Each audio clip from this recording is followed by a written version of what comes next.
Nearly 200 years ago, Alexis de Tocqueville toured the United States. He found a young democracy full of religious fervor, and his travelogue became a textbook for how outsiders view America. Now, a fellow Frenchman has spent 6 months following in Tocqueville's footsteps, and he's writing about it for The Atlantic magazine. Bernard-Henri Lévy is a superstar intellectual in France, a leading philosopher with a string of best-selling books, and he joins me now from our New York bureau. Welcome. Thank you. So why do this project now?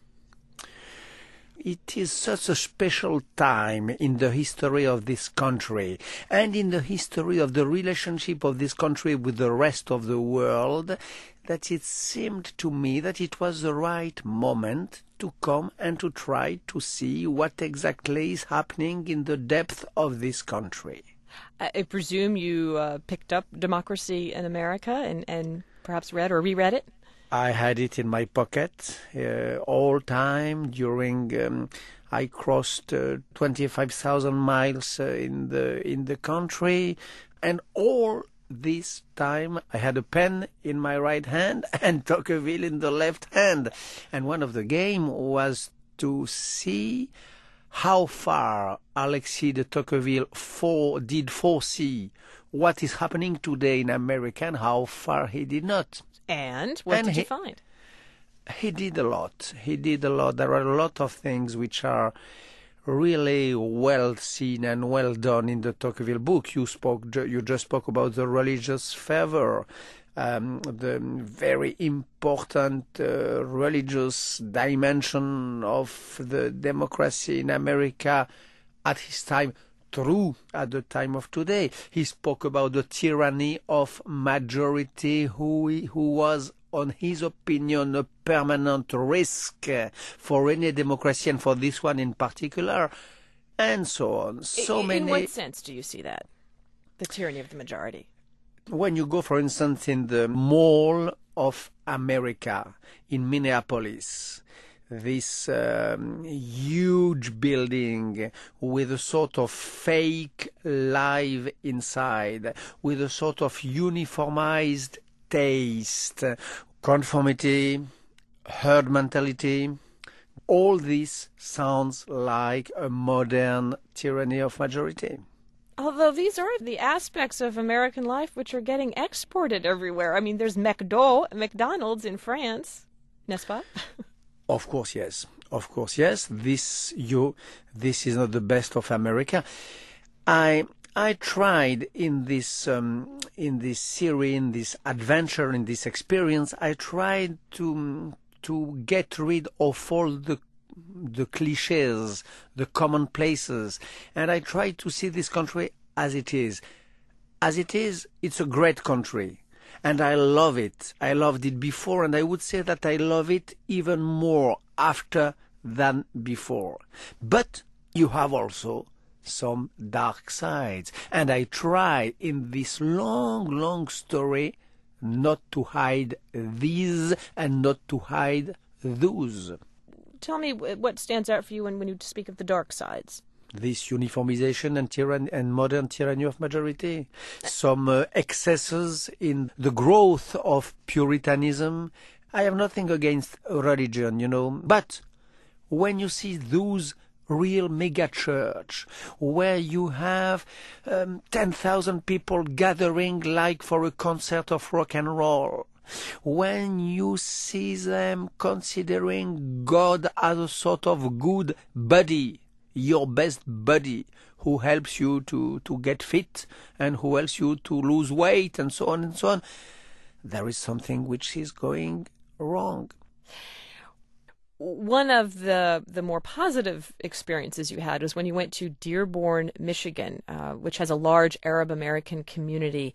And you write that you were surprised by the extent to which the Arab Americans there identified as Americans.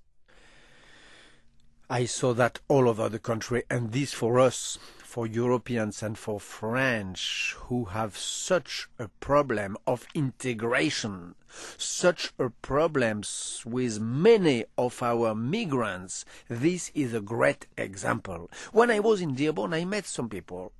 They felt deeply Arabs, deeply Muslims. But when they said we believe that, we think that, and so on, I very quickly discovered that we meant not we Arabs, but we American.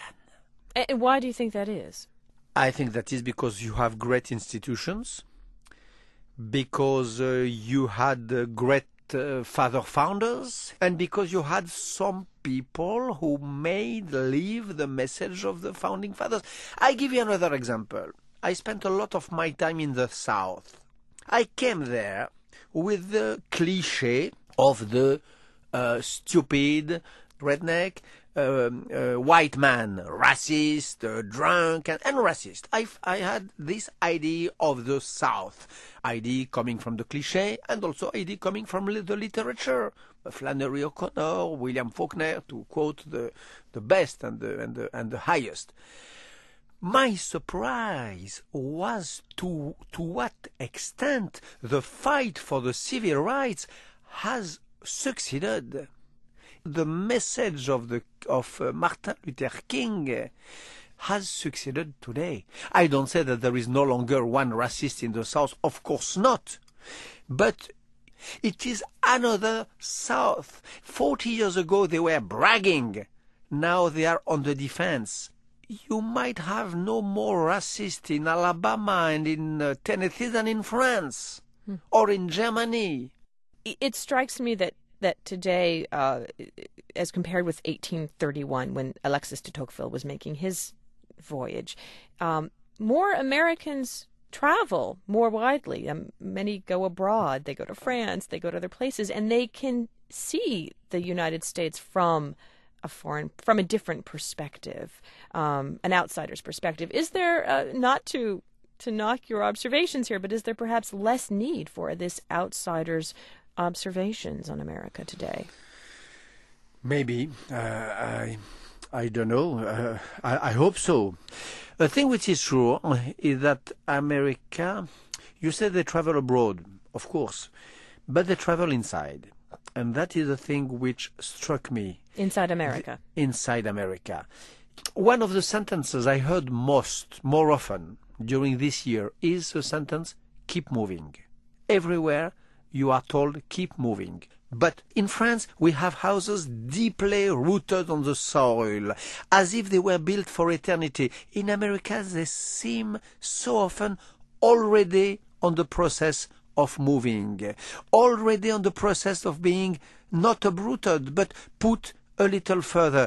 You feel so often in American houses the possibility of the future ghost town. Nevertheless, in the life of everyone, an attachment to the place of birth. And this dialectic movement, this bipolarity between the move and the attachment of the little fatherland, this is so American also. And I like it. Bernard-Henri Lévy is the author of In the Footsteps of Tocqueville in the current Atlantic magazine. It's the first of a series of articles and a forthcoming book for which you're still traveling. So thank you and bon voyage. Merci.